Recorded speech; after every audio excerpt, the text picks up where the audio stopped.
Here it is. After spending 3 days piecing through the GameStop report, which is 138 pages long, it's got grueling, intricate, insane details. I finally completed it, and I'd like to share the findings with you guys as to save you approximately 12 to 14 hours of deep reading and note-taking. This is a story about how the market nearly collapsed. And I wish that this was clickbait. I wish that this is a joke, but it really isn't. The market was dangerously close to collapse, more so than was ever let on, and even probably more so than people realized within our own community. Brokers, the DTCC, the NSCC, the DTCC being the Depository Trust Clearing Corporation, NSCC being the National Security Clearing Corporation, the DTC, broker dealers, market makers who manage orders as they route through different systems. Everybody within this was complacent. Everybody within this served the role. Everybody in this nearly caused the collapse of the entire stock market. And I'm going to go over the details here today. I like to preface by saying that I'm not a financial advisor, not a financial advice. People are going to say they're going to sell. This is going to be a long video, but if you really want to know the story, man, I promise you it's going to be worth it because this is some insane stuff.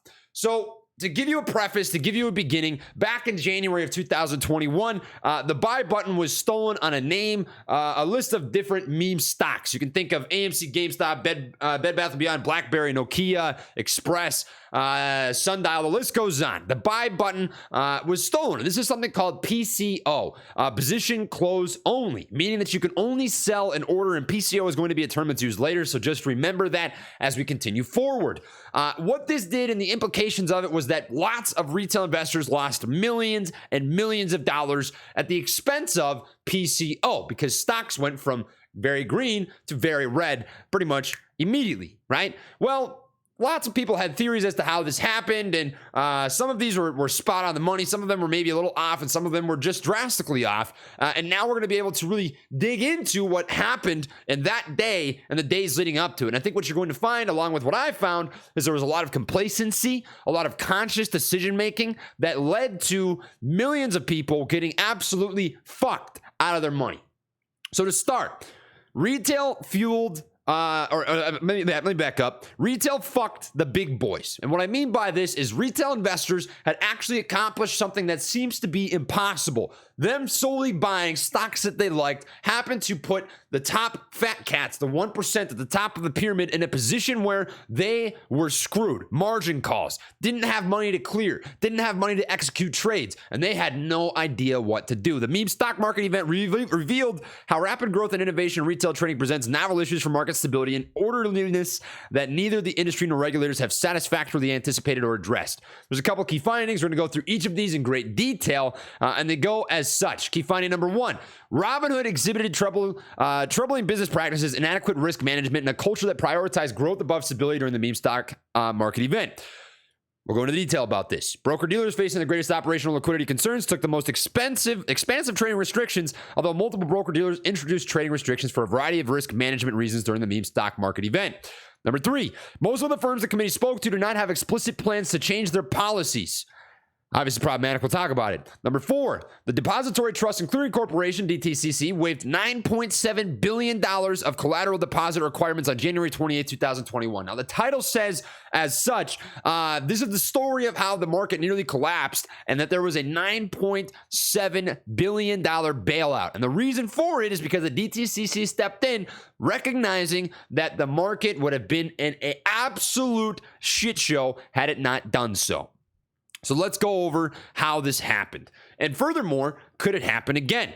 Well, according to Apex Clearing Corporation CEO Bill Capuzzi, by the way, Apex is sort of a villain along this storyline. They were very complacent alongside Robinhood, alongside another clearing corporation. We'll explain to you how this is actually valid as this continues. But he quoted this, and I want to talk about it. And so, if the question is, do I think it's going to happen again? The answer is yes. For sure. No doubt about it. How it's going to manifest itself, I'm not sure, but for sure it's going to happen again. This man was the audience watching brokers collapse. And what I mean by that is Apex, being a clearing corporation, deals with brokers one-on-one very intimately, right? When there's extreme periods of volatility, these guys and brokers are going back and forth and back and forth and back and forth on emails. And if this guy is saying, hey, we don't know how or when or what is going to cause this, but it will happen again without a shadow of a doubt, this is speaking to the magnitude of the problem itself, the fragility of the market, and how much damage retail investors have done and can do. What does this tell us? Markets are fragile, as I just mentioned, right? If just a whole bunch of retail traders can say, you know what, I like this stock, I like that stock, fuck this hedge fund, and that's going to collapse the market, which I'm not kidding, it nearly did, you've got a problem. Markets are fragile. Markets should not be able to be brought down by 10, 20 different stocks, okay? That's obviously problematic. We continue on. The meme stock market event demonstrates the need for modernization of certain key aspects of the self-regulatory framework for retail-facing super brokers, right? What is this? Areas of brokers, the areas of weakness, it's everywhere. I mentioned at the beginning, there's a lot of villains here. The NSCC, the DTCC, brokers, market makers, even Finra, who's supposed to regulate the entirety of the stock market. That's literally the job of Finra, is to make sure people are following rules and regulations and allowing markets to run smoothly, efficiently, right? National Security Clearing Corporation, the Depository and Trust Clearing Corporation, market makers, brokers, Finra, everybody. This is all weak, and I'm going to explain to you why, right? As we continue through the GameStop report, you're going to see this outlined. Based on the committee's investigation, Finra could more adequately respond to current market dynamics with a modernized liquidity rule. What does this mean? It means that there isn't one that presently really exists, right? There's a lack of enforcement, and you're going to find this as we continue on through the findings. Which brings us to this. The NSCC, National Security Clearing Corporation, which sets and enforces rules for clearing equities, essentially making sure that money is up when there are transactions taking place on both sides of a trade, engaged in insufficient monitoring of its membership and has regularly waived certain clearing fund obligations prior to the meme stock market event. What does this mean? They've conducted bailouts before. They've bailed out people before. They will likely do it again. This ties into some NSCC negligence. Furthermore, the committee's investigation revealed how the NSCC has regularly waived certain clearing fund requirements in the 2 years before the meme stock market event. Robinhood is a prime suspect of this and has been provably a part of the NSCC negligence. And what this has done is taught brokers that, hey, we can bend the rules because we know we can get bailed out. If we push the limits, if we even draw the line, we go past the line, we know that we're going to continue on because, quote, we're too big to fail. And that's the way that the stock market has operated for a long time, right? What's more worrisome is the cause and effect of this. According to the NSCC, certain broker-dealers that are familiar with excess capital premium charges, which is something that gets waived quite frequently, this is the bailout that I speak of, are familiar with excess capital premium charges, have decided to remain thinly capitalized and consciously risk attracting these charges on a regular basis. Given that the NSCC often waives these charges, these firms may feel like they are unlikely to be seriously penalized for such risky behavior, which, as I just mentioned before, this is in the GameStop report. Well, this is the most worrisome thing. The committee's investigation discovered evidence of multiple broker dealers, third-party clearing operations, market makers, public stock exchanges, and others suffering technology outages during the meme stock market event. Outages are particularly concerning among market makers who are, by many accounts, lightly regulated and play an increasingly significant role in executing retail trades. Had the market makers Robinhood routinely routed orders to been unable to accept its order flow, the company would have been unable to execute trades for its customers. Oh. So not only were brokers underwater, but market makers were. Brokers and market makers. Citadel, Virtu, Wolverine, some of the biggest market makers in the United States stock market being underwater. How's that possible? Right? We're going to dig into this. We're going to talk about it because this is some scary stuff, and we're going to dive into sort of what the big pieces are. These are the recommendations. We're going to talk about these as we come to the end of the report, but we're going to start off here with key finding number one. This is sort of a preface. This is sort of all of the key players that I find to be important: the NSCC, the DTCC, brokers, market makers, and Finra. We're all a part of the market nearly collapsing. Why? Lack of regulation, lack of obvious funds and liquidity, and a lack of coordination. These guys aren't following the same principles, the same rules. There's no standard being set on the stage. So key finding number one is Robinhood. I went over this in a short video yesterday, 2 days ago, and it says this: Robinhood exhibited troubling business practices, inadequate risk management, and a culture that prioritized growth above stability during the meme stock market event. What does this mean? These guys were looking at their business and they said, you know what? We don't look too good, but we got to find a way to make this a marketing event, huh? Weeble's kind of catching up to us, so how can we say, you know what, fuck you, Weeble. We might be on the verge of collapse, but hey, we got nice green colors on our lines, and people clicked on our app 2 or 3 more times and executed a trade 2 or 3 more times for a slight loss. Blah, blah, blah. Prior to the meme stock market event, Robinhood did not update its stress tests used to predict collateral obligations to clearing agencies after Finra made an observation to Robinhood Securities chief financial officer that the company may want to take a more conservative best practices approach to conducting stress tests. What does this all mean? Fancy talk for, hey, Finra has knocked on their door and said, guess what, guys? You got to update your shit. It's a little scary looking. If something happened, if you got volatile sort of conditions, since you clear your own funds, may I add, that's how you can get instant buying power through Robinhood. You got to make sure that you've got liquidity, you've got funds, you've got collateral to clear with different parties. And this is obviously problematic if they're not following these recommendations. Hood previously was strongly suggested to improve stress tests on liquidity management by Finra in 2019, 2 years prior. 2 years prior to that incident. Their response, instead they cooked the books. Why did this happen in the first place? Well, they probably thought the NSCC would sort of bend once again and give them a bailout. And hey, as a little spoiler of the story, they did. So I guess in the end, they weren't that wrong. But the response was to cook the books. Robinhood conducted a quarterly stress test exercise in mid-January of 2021 prior to the meme stock market event using its collateral charges from the prior quarter and end rather than the peak collateral charges as Finra staff had suggested. Now, I mentioned this before. It's a great example. If you'd like to know what cooking the books means, I recommend watching The Ozark.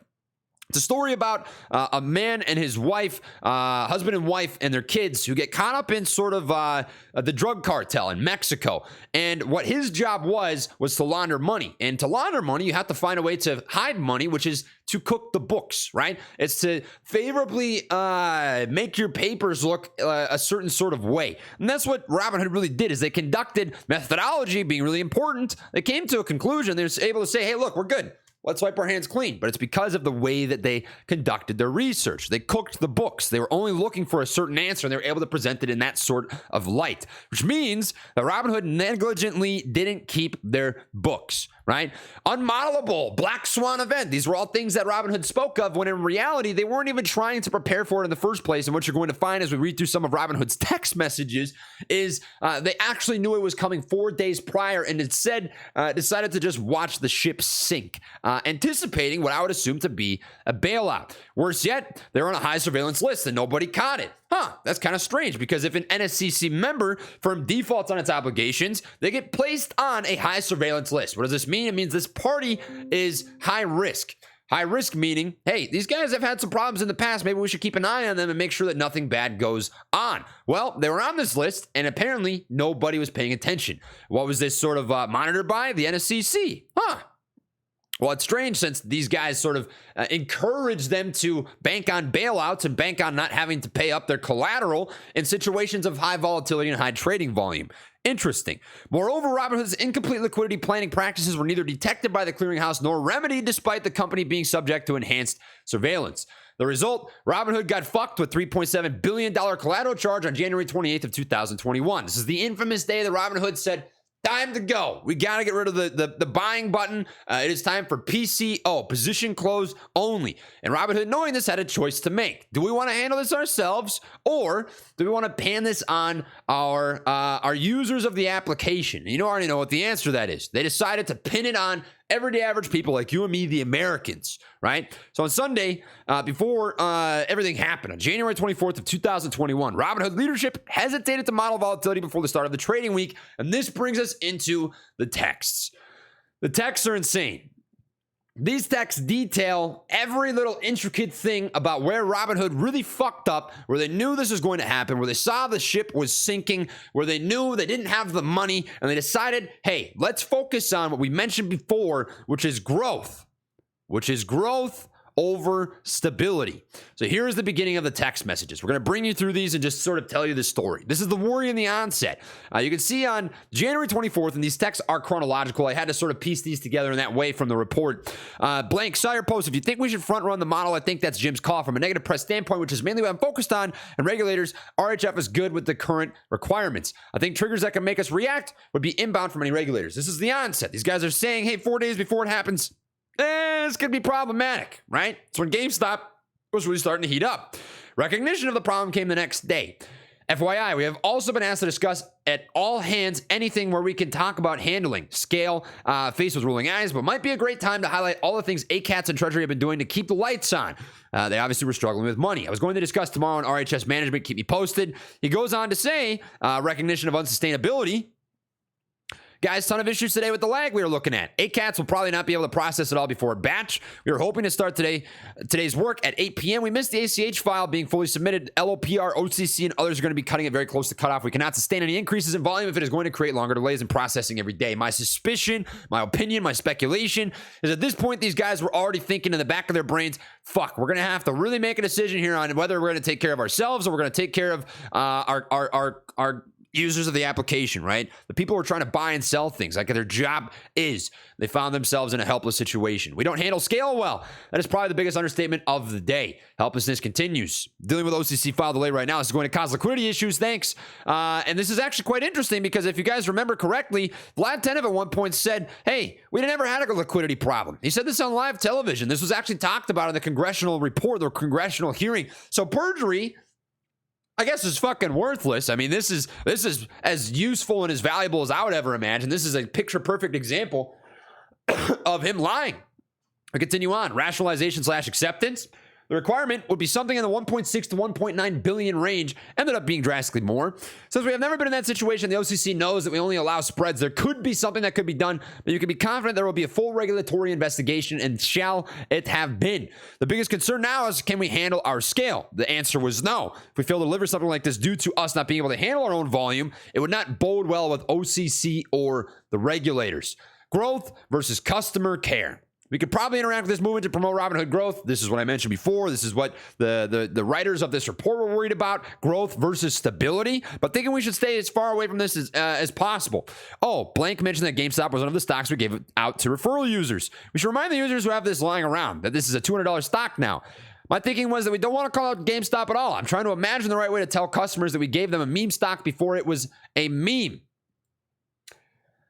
This is all to say they were extremely focused on the wrong things, right? Lying about liquidity problems, lying about what was going on. They were focused on growing and trying to find a way to market themselves to stay ahead of the pack, ahead of Webull, ahead of Thinkorswim, ahead of Moomoo, ahead of all these different brokers. And at the end of the day, they got dicked for it, and you got dicked for it, which brings us into this. Lunacy. Just make sure our liquidity stays green. We'll be fine on it. Vlad saying himself the exact opposite of what he said on national television, which was that we never had a liquidity problem. In reality, it was very obvious he was worried about it after all.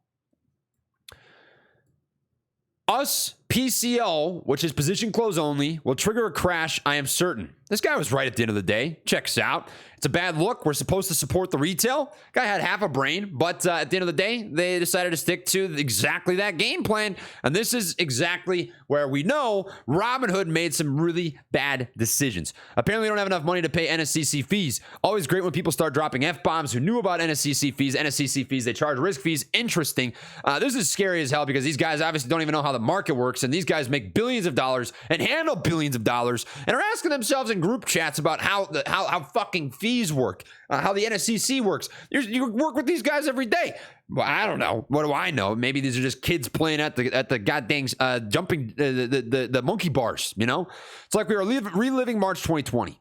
This is relevant because Robinhood had faced problems in the past, and it's why they were on this high surveillance list, because they had problems paying out NSCC fees in the past because they just cooked the books. They knew they were going to get bailed out. They said, who cares? We're just going to keep doing what we do.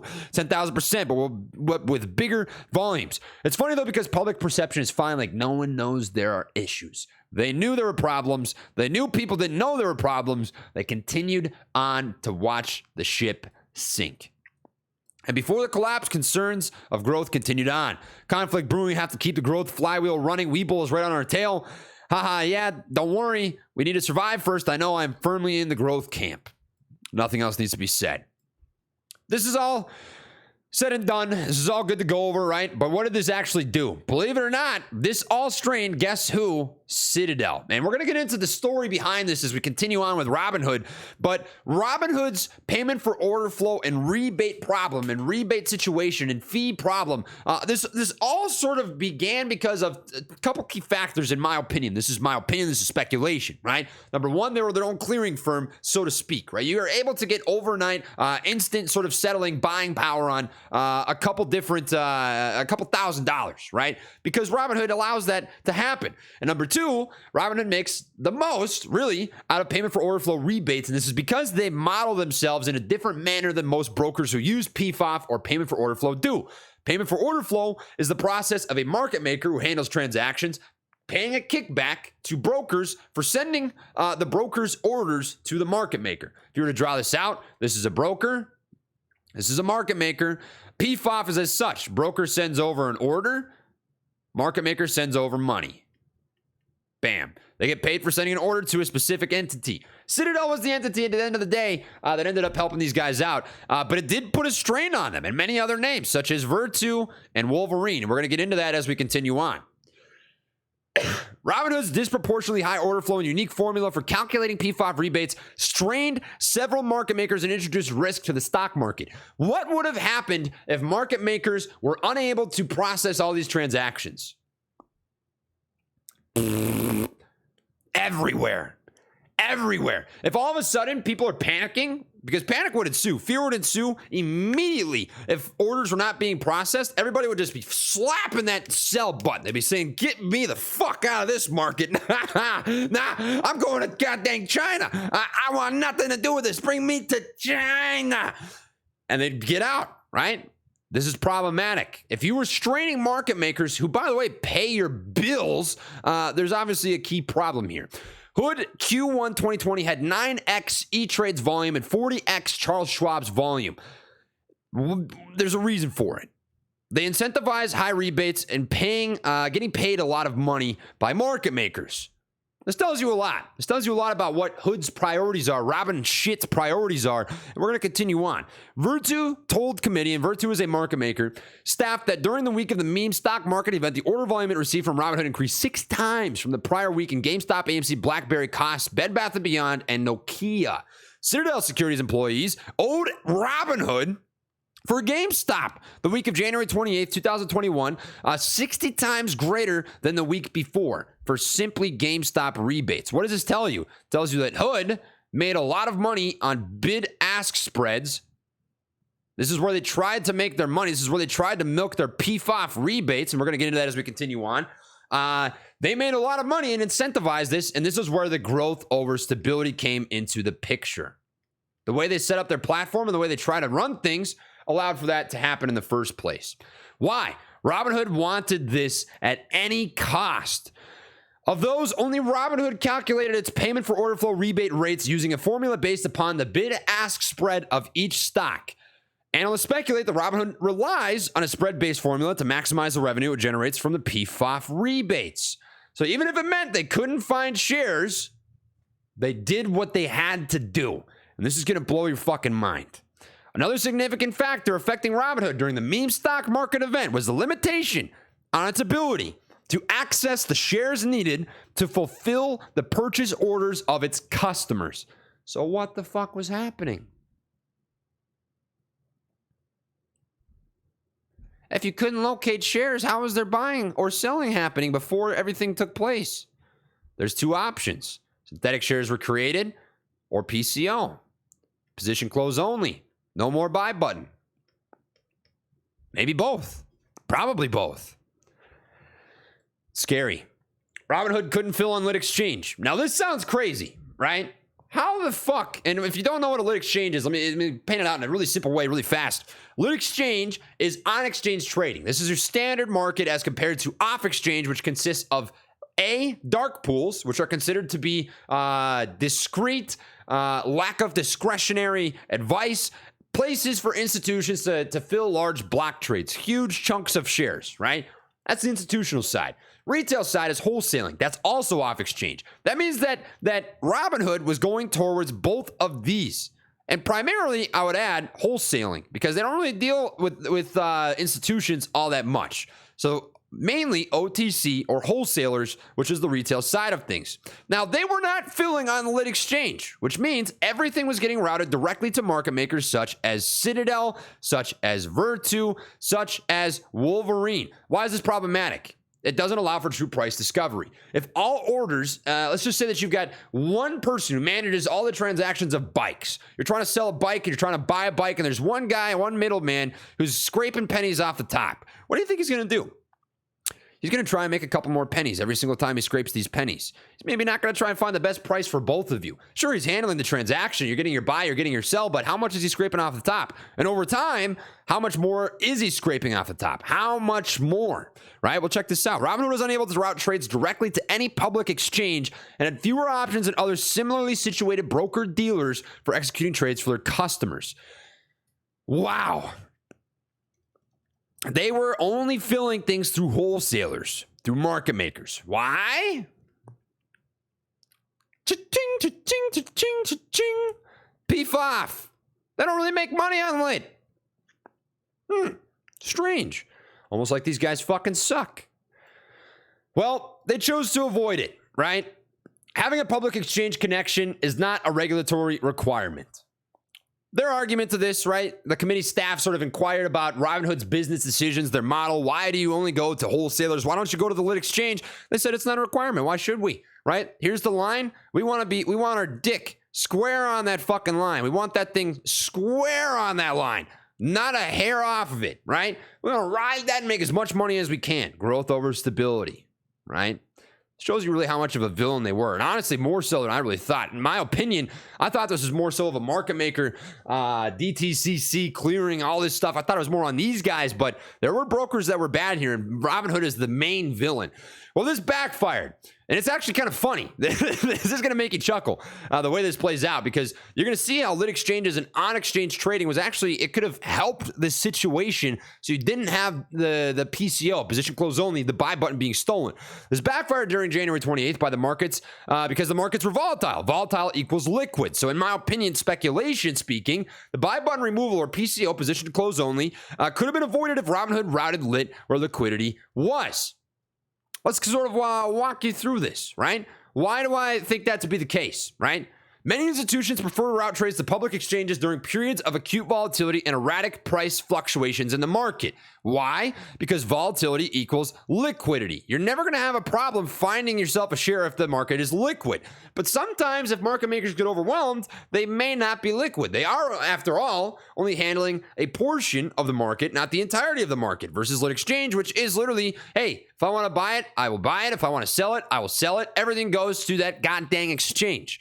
But they wanted PFOF money, speaking of Robinhood, right, at any cost, both morally and financially. And the effect of this was retail orders destroyed Robinhood, Citadel, Virtu, and other market makers. I'm not joking when I say this. Retail, concretely, without a shadow of a doubt, nearly broke the market that month. Of January 2021, retail nearly collapsed. Citadel, Virtu, Wolverine, Robinhood, lots of other brokers, Apex Clearing, lots of clearinghouses, every system, every piece of the market nearly disintegrated. Thanos snapped into essentially a margin call across the market where everyone's pointing like the freaking Spider-Man meme saying, you owe me money, you owe me money, you owe me money, you owe me money. And it would have been a shit show.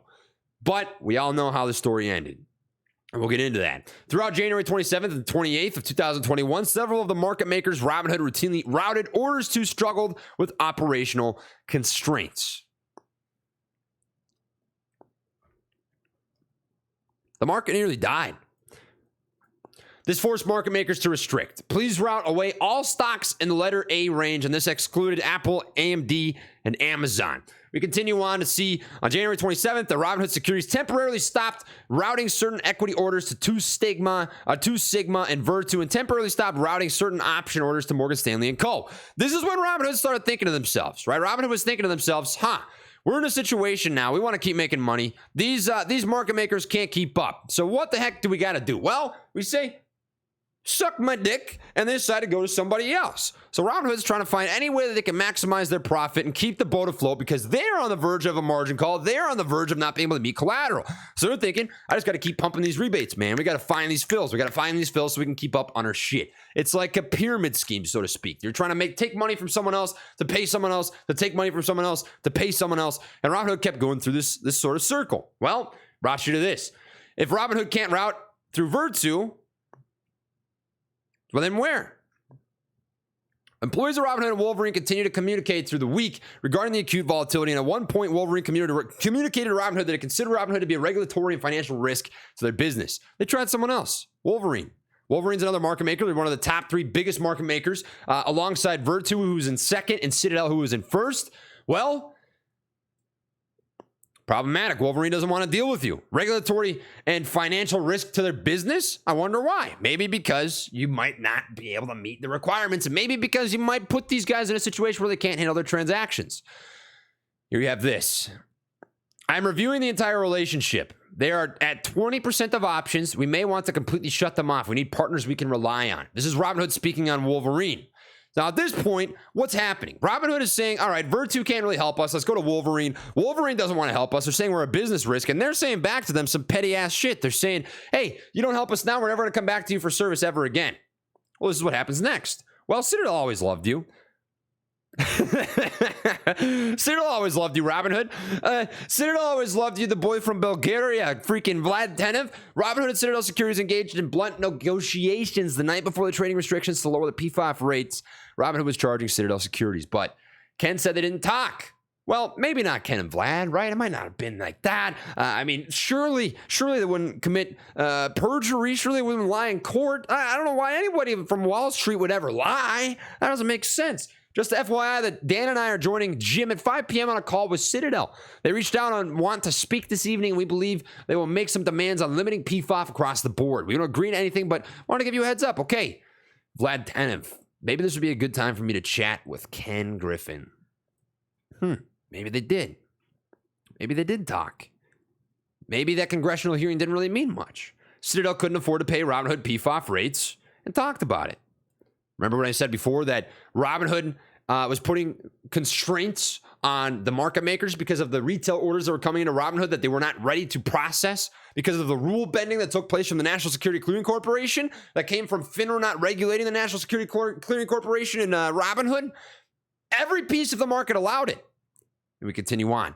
Say I know what you said about GME and AMC, but all are complaining. Blank is saying they haven't decided but think they want to limit PFOF on one or both symbols. Citadel wanted to make sure that Robinhood understood that the PFOF rebate rates being calculated based upon Robinhood's unique spread-based formula were untenable, especially in the context of the unprecedented volatility and volume. Essentially, Citadel said, we can't pay you, man. This is unrealistic. Everyone's fucking dying right now, and you're worried about your check. What are you talking about? Robinhood performed the greatest shit show. Then their own Robinhood came. A bailout. Citadel said, fuck you. Wolverine said, fuck you. Virtu said, fuck you. Nobody could help these guys. And at this point, Robinhood's probably feeling pretty helpless. Vlad Tenev's thinking, this is really it, man. I'm done. Unless we get a bailout, there's no way we're going to be good. But lo and behold, a knight in shining armor, the great hero, came back to save them once again. And you get this. Robinhood received a waiver of the largest component of its deposit requirement from the DTCC. Without this waiver, over which Robinhood had no control, the company would have defaulted on its regulatory collateral obligations, meaning these guys could have gone bankrupt. You might have been fucked on all your money, and these guys would have been out a lot of money and would have cost people a lot of money, and the stocks would have continued to tank, probably worse than they actually did. So here's the stage. Robinhood couldn't meet collateral requirements. You can see this text message.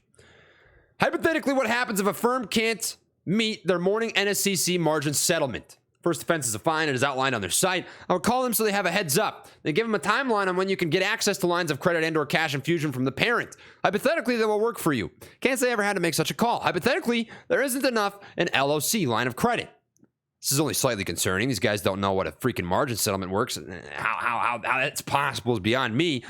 Which brings me to this. Their idea, let's throttle some new accounts. And throttling new accounts, eventually, you sort of push the line. You're in some gray area. And once you're in the gray area, it's a little easier to push the next darker gray area. They continued on.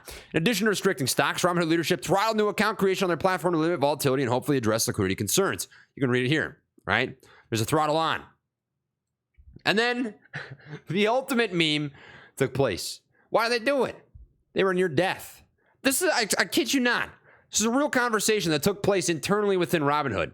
The problem is that right now we look like this.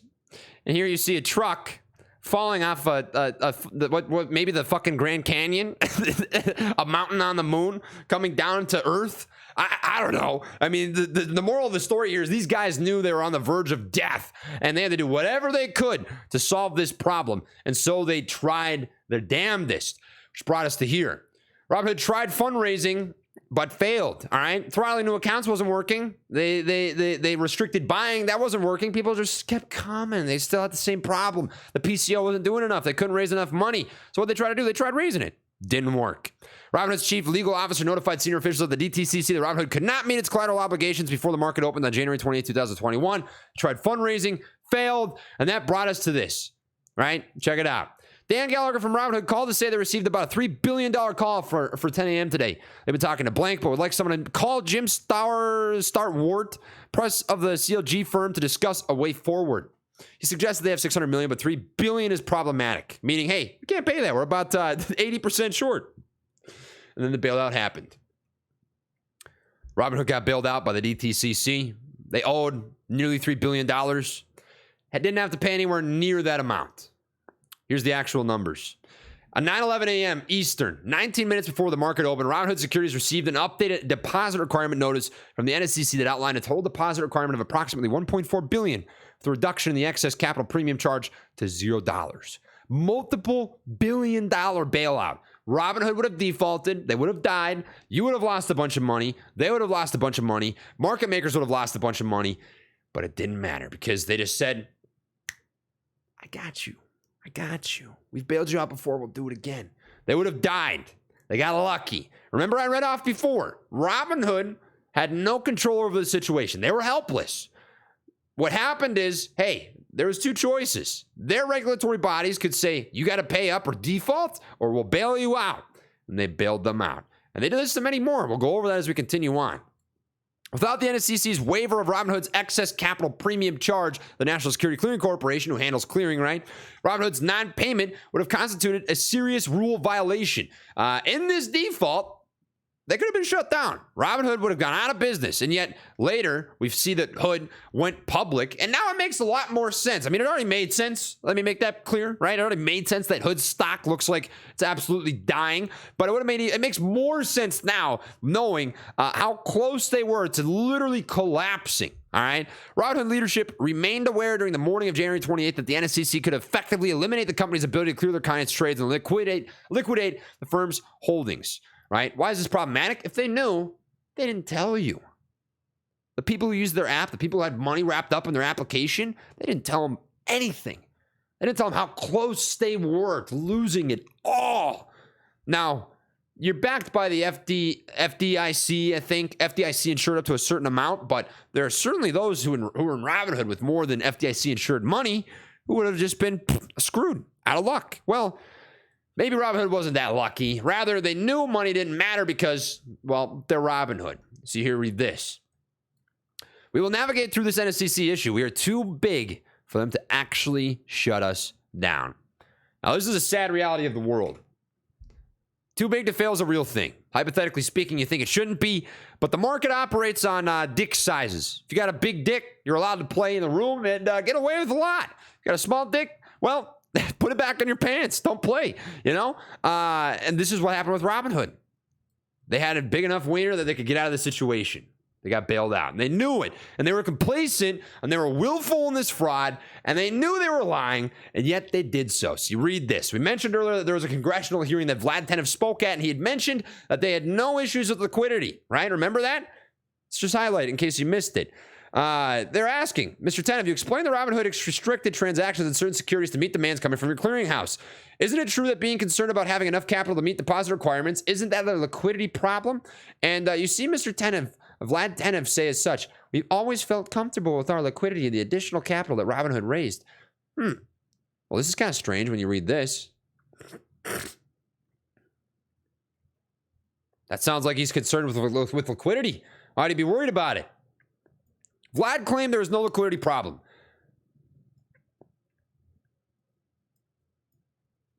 Turns out they did. They didn't have enough cash after their first bailout. The NSCC said, we'll waive a good chunk of your shit. And apparently that wasn't enough. It continues on. After the NSCC waived the excess capital premium charge on January 28th, which just further proves they had a liquidity problem, Robinhood continued to seek reductions to its core NSCC deposit requirements as reflected in its value at risk charge beyond the initial request by Gretchen Howard. Basically saying, I mean, this is nice, but can you lower it a little more? Clear a couple $100 million more? That'd really make a mistake. That would make a difference, you know? This was not simply a mistake of operational balance sheet management by Robinhood, but more a fundamental failure to adequately capitalize the firm, maintain adequate liquidity arrangements relative to the firm's business model and risk profile, and accurately predict and prepare for NSCC deposit requirements as set forth in publicly available rules and based on customer trading activity. More so to say, this was a conscious decision and a conscious effort to fail, to not meet requirements, to not do their homework, to not know what the rules are, and to purposely watch chaos ensue, knowing that chaos would ensue, doing nothing about the chaos ensuing, and just letting it happen. See, after the close of market on the night of January 27th, Robinhood imposed a $10,000 position limit for all customers' accounts on 6 stocks, blah, blah, blah, blah, blah, blah, blah, blah, blah. You go down the list. This is after the PCO was essentially fixed. They said, hey, now the PCO's gone, we just still have this restriction. We got to make sure our books are good. This is their more extensive trading restrictions. We all knew Robinhood sucks, but in case you forgot, just remember these guys had the longest lasting restrictions out of any application. We'll show you this as we continue on.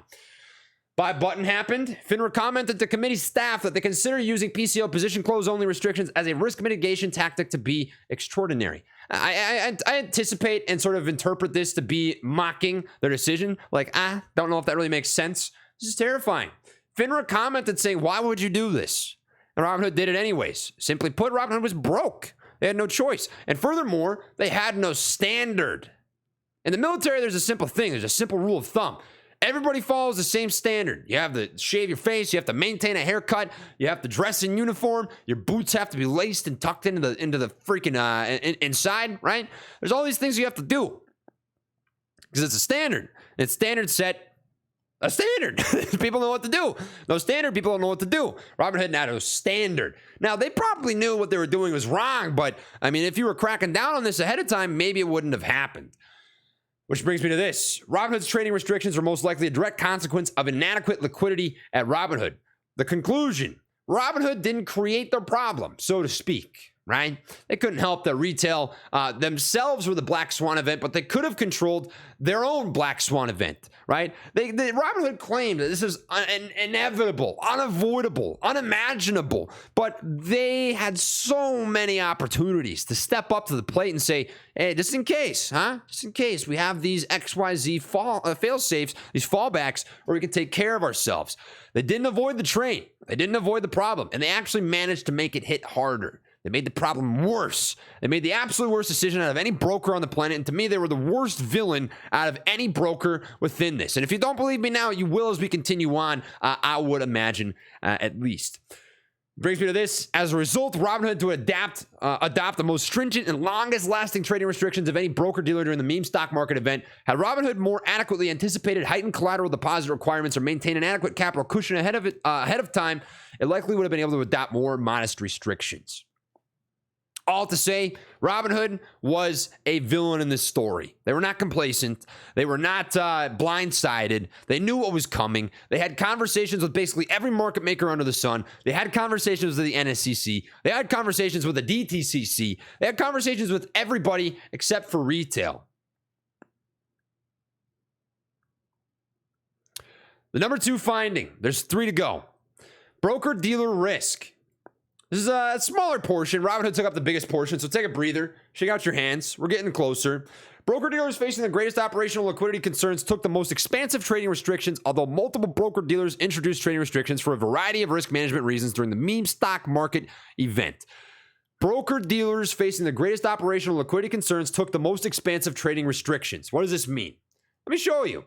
Robinhood being a prime example, meaning the guys who are under the most risk had the highest overall restrictions. This kind of makes sense, right? If you're at high risk, you're probably going to go out of your way to make the most restrictions to protect yourself from the risk that you may have created. Robinhood at the top of the list for sort of the most restrictions. Then you can see a couple of different people involved. Interactive brokers, Apex is a clearing corporation, Axos is a clearing corporation, E-Trade is a broker, Charles Schwab, TD Ameritrade, a broker. No restrictions, E-Trade, slight restrictions, Axos, no restrictions until February 2nd. Apex, slight restrictions on January 28th. And we're actually going to get into Apex and Axos as we continue on, just to compare, right? Just to compare how the clearing worked for Robinhood versus Apex and Axos and how they handled these situations and how perhaps TD Ameritrade and E-Trade were able to avoid some of these problems and TD Ameritrade altogether somehow, right? Let's continue on.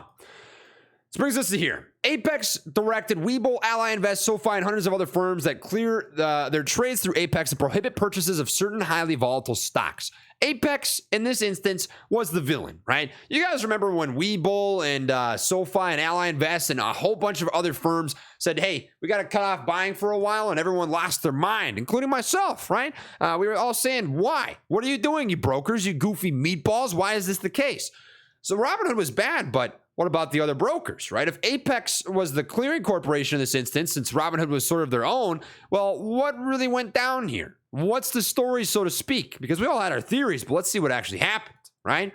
On January 28th at 10:30 a.m. Eastern, Webull received an emergency notice via email from Apex. Apex is their clearing corporation. See, this is different from Robinhood, as Robinhood clears their own sort of money, so to speak, and then they go to the National Security Clearing Corporation for collateral, right? Collateral transactions, and that's sort of their job. But Apex and other names sort of manage Webull and these other entities.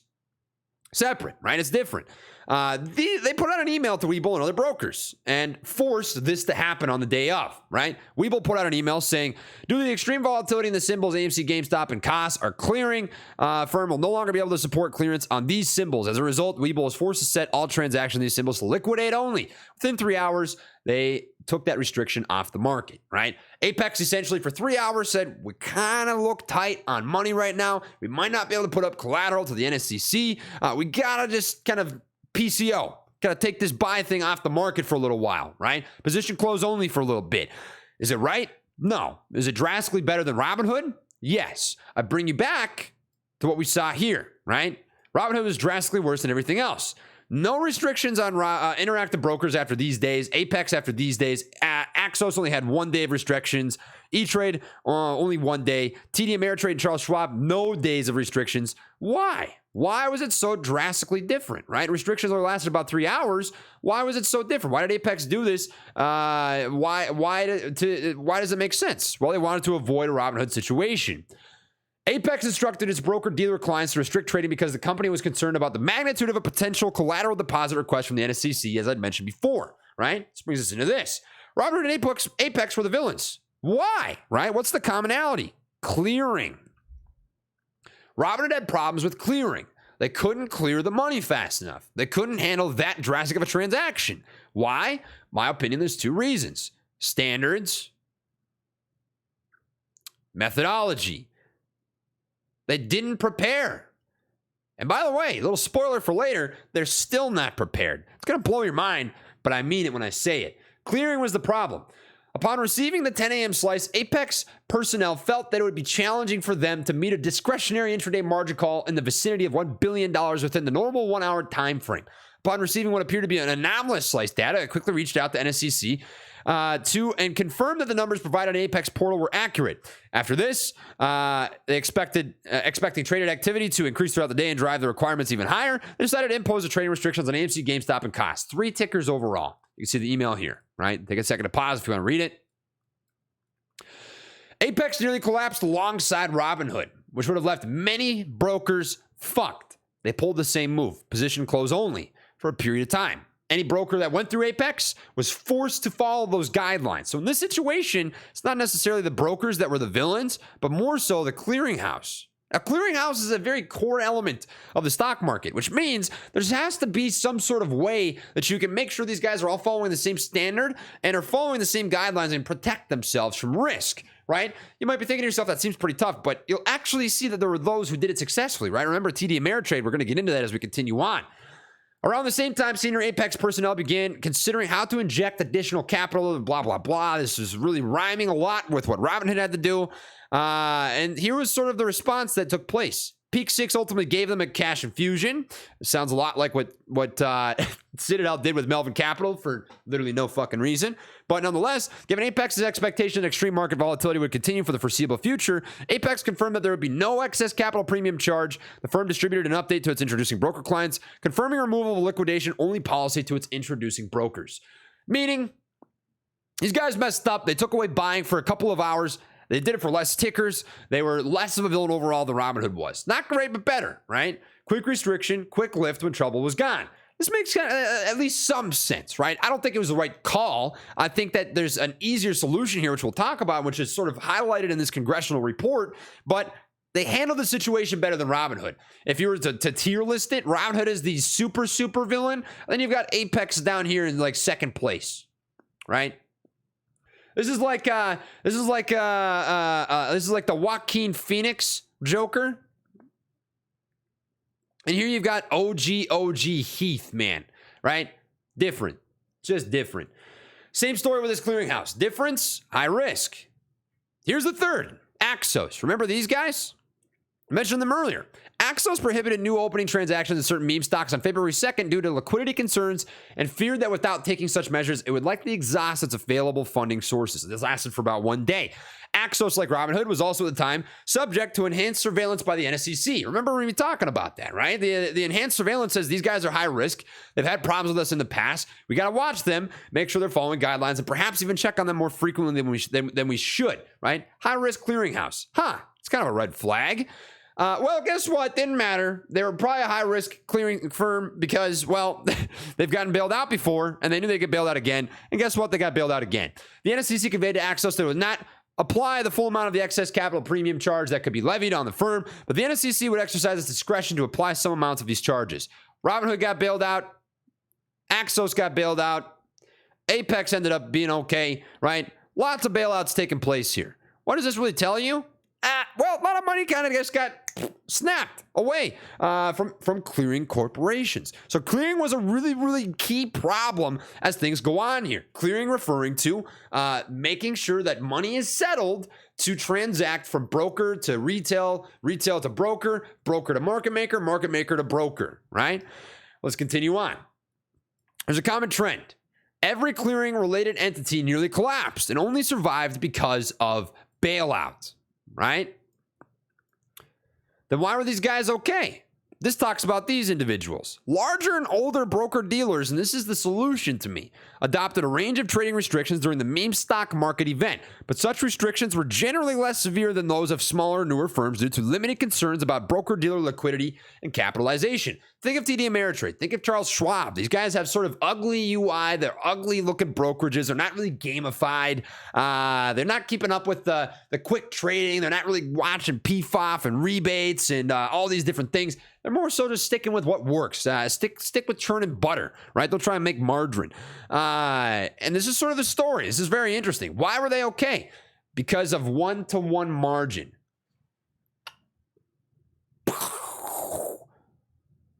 What? This is how they responded to market events during the meme stock market event. They designated 19 securities that experienced increased trading volume as non-marginable. This meant that a 100% margin requirement was in place in order for a customer to purchase the relevant Schwab/TDA restricted securities. So they had restricted securities, right? And what they did with these is they said, hey, if you want to buy AMC, if you want to buy GameStop, if you want to buy Nokia, go ahead. But hey, you got to have $100 if you want to buy it for $100. Why? Because then we know how much fucking money we need. You don't gotta do shit to check. You don't gotta do shit to clear. All you need is cash settled. And if they have the cash settled, they're never worried about anything. See, the thing is, they never had a clearing problem because All they had to do was make sure that the money was the money was the money. You know, if you have $100 and $100 is $100 and you're not fucking leveraging everything, well, guess what? $100 is $100. Bam, buy it, sell it, do what you want. It's that fucking easy. It's not even debatable. Look at this. Let's come all the way back. TD Ameritrade, Charles Schwab were the only broker on this list that didn't have to actually restrict to PCO. That is so strange. And it actually kind of makes sense. Why? Well, I would gander it's because $1 equals $1. You're not worried about this shit. Well, they don't work. Importantly, neither firm restricted customers from either purchasing an equity security or from selling an equity security already owned by customers during the meme stock market event. Why? In my opinion, this is speculation because they focused on stability over growth. They worried about maintaining order within the markets over making themselves an extra dollar with PFOF and rebates. Because guess what? Hey, they don't get to make that much money by going one-to-one margin, right? It's got to be settled money. You can't leverage up on this, right? If that's the case, it's obvious. They focus on stability over growth, the exact opposite of Robinhood. It was a conscious decision for them to say, hey, we just have to have a couple days where we're not making as much, and we're going to be okay. And these guys are going to be okay. And it's all going to work out in the end because we're already billionaires anyways. Still, they were part of the problem. And I know it sounds crazy to say, but it's actually true. E-Trade, Cash App Investing, TD Ameritrade, and other broker-dealers experienced IT system outages and other difficulties due to the volume of trading activity experienced during the meme stock market event. Now, this one, the power outages, the IT problems, right? This is probably the least predictable, right? Tech is always going to fail. And that's maybe more so a problem with the stock market being completely computerized, algorithmic. It's all on a computer or a phone or online, right? That can be problematic when you run into electronic problems, the technological problems, and the grid problems. All of these can really sort of be an issue. So to me, this is more systemic, but nonetheless, they were still part of the problem as they did have these outages. Right, we're going to read on as we continue. Certain customer orders became suspended in root text and were unable to be transmitted to the market for execution, while some other orders were assigned duplicate order IDs before execution and were matched with the incorrect amount, symbol, or quantity of shares. Essentially saying, hey, tech couldn't keep up. Nobody was ready. Nobody from a technological perspective was ready for that sort of volume and that sort of craziness that took place. So here's the conclusions, right? PCO was bad, right? Position close only didn't work. One-to-one margin made more sense. This did work. This did not work. Clearing didn't have enough money. Clearing corporations ran into problems. I would imagine that most of these because of PFOF and rebates. Tech couldn't handle the volume. TD Ameritrade is probably the best guys out of everything here. And these guys do have payment for order flow. You get to choose whether you'd like to go lit or whether you'd like to go off exchange. You get to choose where you route your order to. But these guys actually never took away the buy button. So if there was any place where you should trust your money, to me, I mean, TDA and Charles Schwab makes a really good amount of sense. I'm not spelling that right, but there you go. Key finding number 3. We got 2 more. There's no fucking change. I know this is insane to say, right? We made a claim and it's been, I'd say, pretty well backed. The market nearly collapsed, but there's nothing that came from it. Most of the firms the committee spoke to do not have explicit plans to change their policies for how they'll meet their collateral requirements during extreme market volatility or adopt trading restrictions when market volatility may warrant their introduction. Nobody's regulating anybody. Nothing happened. Nothing changed. You watch the market almost literally die, almost collapse. People and brokers almost losing everything. And they said, you know what? We got bailed out. So in the end, it didn't fucking matter. And if we were placed in the same situation, I bet you we'd get bailed out again. And if that doesn't piss you off, I don't know what would, because it's at the expense of you. And they expected it to happen. And you can see it in the way that they talk to each other. You can see the way that they live their life. You can see the way that they call you conspiracy theorists and say you're stupid and you're nuts. When in reality, they're nuts. This behavior's nuts. It's absolutely crazy. Nobody's regulating these jackasses. Whew, give me a second. We got a little to go.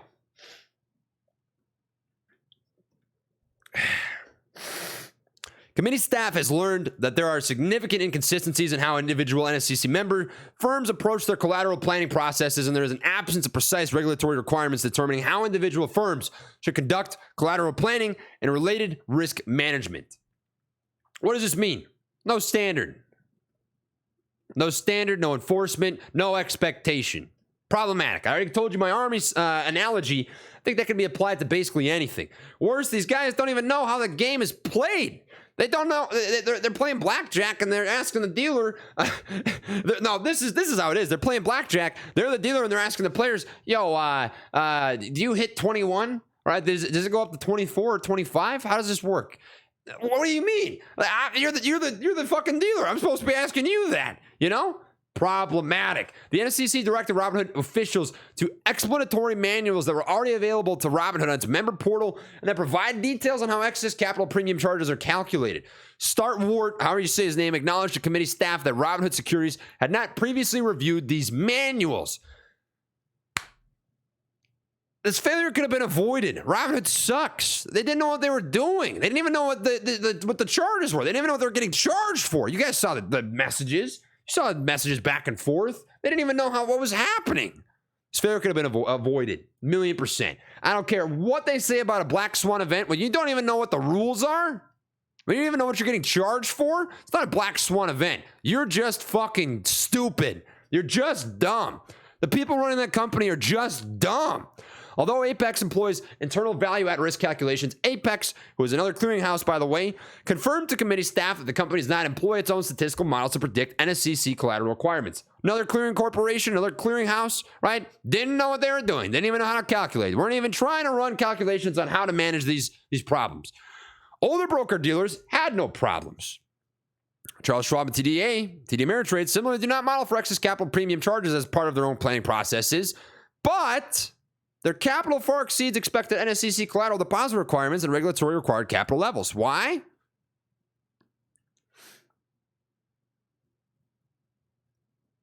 Cash. They don't instant settle. They don't give you fucking 3-to-1 margin when you have never traded in your life. They don't let you just go willy-nilly spending money and gamble. They make you invest. They make you take a real trade. They make you learn what you're doing. Maybe if it ain't broke, don't fix it, huh? Maybe we don't need people to have 3-to-1, 4-to-1, 5-to-1 leverage on something. No standard exists when it should. If the standard enforcement existed, January 28th may have never happened. I stand by that opinion. That's speculation, but it seems to make decent sense, right? If a standard existed along these lines saying, hey, in this situation, you got to go 1-to-1 cash, nobody would have had to go PCO. GameStop could have gone to $1,000, $2,000, $3,000. AMC maybe to 50, 100, 150, 200. Who knows? Who knows what it would have gone to? But you never will get to know because of the way the system is built currently, presently. It's messed up. The committee's investigation has revealed little consistency across the industry in terms of how member firms anticipate, predict, and plan for the National Security Clearing Corporation collateral deposit requirements, and in particular, the prospect of excess capital premium charges, even though existing Finra guidance calls attention to the importance of firms having robust funding and liquidity management. No standard, no expectation. Here's my conclusion. It's lagging a little bit. This is a really big fucking whiteboard. There needs to be a standard and there needs to be enforcement.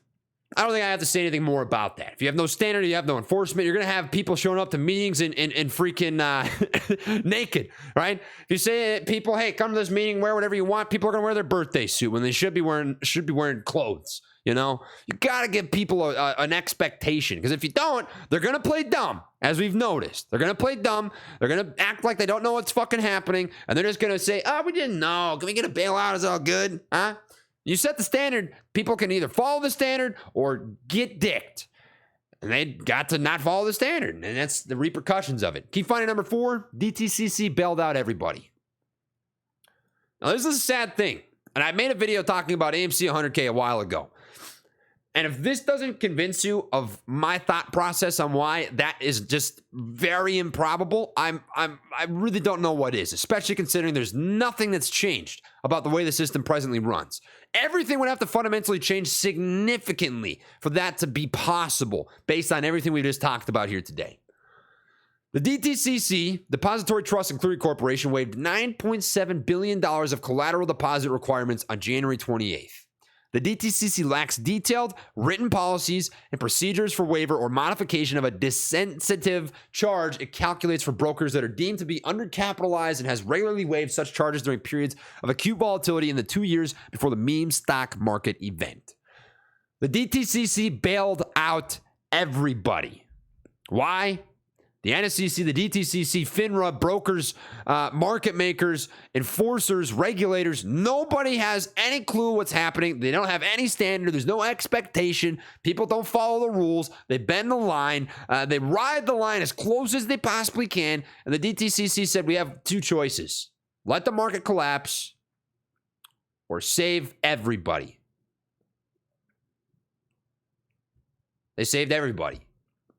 We'll get into it. Literally everybody. Rather, the excess capital premium charge component was removed from the daily collateral deposit requirement of any member firm that was assessed this charge on January 28th of 2021. The NSCC officials confirmed that had the excess capital premium charges not been waived, remember I said everything would have crashed? Several NSCC member firms could have simultaneously been unable to meet their collateral deposit requirements. Remember what I said earlier? If you default on that, they reserve the right to tell these brokers and these clearing firms that they can no longer operate. Business is done. Hell's Gate. Would that have happened? Hell's Gate. I don't know. I don't know if that would have happened. But nonetheless, here we are anyways. Sorry about whatever that noise was. I'd probably have something open. Nonetheless, let's continue on. But maybe it wouldn't have happened if they held a standard, right? The NSCC regularly waives excess capital premium charges on its members, firms, and in particular for certain member firms that tend to be repeat offenders in attracting this charge. Here's an example. Check this out. Excess capital premium charges calculated versus applied. Calculated is blue, applied is red. Here you can see what happened in January. This is bailouts. This is a history of bailouts. It's happened many times. It's happened for many brokers. It's happened for many clearing corporations. It's a long history of bailouts that have happened. Why? People don't get it. The system doesn't get it. Nobody understands how the system works. And if they do, they're playing dumb. If brokers don't understand this, what else is slipping their grasp? Here's my conclusion. Many market regulators and bodies don't know how things work, or two, they do, and they just gamble with billions of dollars. Both of these things are terrifying, and both may be simultaneously possible. And these are the four key findings of this entire report. These are their suggestions, and I'm going to give you my closing thoughts. Their suggestions are this. Understand the influx of retail traders. Enhance supervision of retail-facing super brokers. Strengthen capital, liquidity requirements, and oversight. I think that this is a pretty decent list of things, right? I think what really must happen, though, in the most simple way possible, is this. You need people to have supervision, standard, and enforcement. All of these guys, the NSCC, the DTCC, brokers and market makers are complacent in this. You need supervision, you need enforcement, you need a standard. It doesn't exist. And I cannot believe that at the most basic level because McDonald's has a fucking standard. McDonald's has a manual and training policies. McDonald's! And these guys handle billions of dollars and don't have that same simple concept that you learn when you're in fucking second grade. All right? That makes sense. This needs to happen. Needs to. Number two, I think you need one-to-one margin requirements in these situations, right? If all you do is tell people, hey, you can't leverage up. You got to just play one-to-one, 100% collateral required, 100% money required. If you're going to play these stocks, you run into TD Ameritrade situation instead of Robinhood situation, right? All you're saying is, hey, you can only play with 100% of the money you have, not anything more than that. You could have avoided PCO. You could have avoided this position close only, right? Number three, FINRA, and I think the government needs to step in and make new policies to really encourage PFOF and rebate regulation or destruction. You need to get rid of these problems. This allows for greedy fucks like Robinhood to exist and screw over millions of people out of billions of dollars. That happened. This is the super broker problem, right? Super brokers, Robinhood. That's what screwed everybody. Robinhood is a big problem. Robinhood was a huge problem. Clearing firms were a big problem. Market makers were a part of this. Don't get me wrong, right? They're not a good guy here. They're a bad guy here. But in this situation on January 28th, Robinhood, IMO, was worse than Citadel. These guys were fucking worse. To me, the biggest villains are Robinhood and clearing. No joke, on God, no cap. I mean it. This is bad. This is where a large part of the problem lies. There's a lot of problems with market makers. I've made many videos about it, right?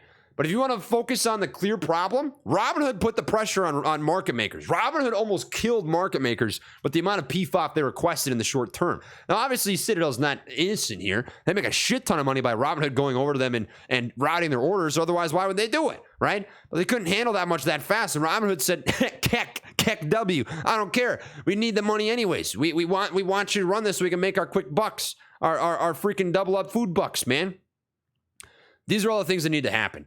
And if you ask me, I think it will happen again. I think a situation like this will happen again because a year and a half later, nothing has changed. That's the main takeaway. $9.7 billion of bailout was paid out by the DTCC and all of these different bodies. Finra, the DTCC, NSCC. What have they said? What have they done to change a fucking thing? Nothing. A year and a half later, here we are from a congressional report saying nothing has happened, no talk has happened. The only thing that I've seen is the SEC talking about changing payment for order flow. They're making fun of meme stocks. They're making fun of retail traders. There's so much change that has to happen, and it actually boggles my mind that a year and a half later, this has all done nothing.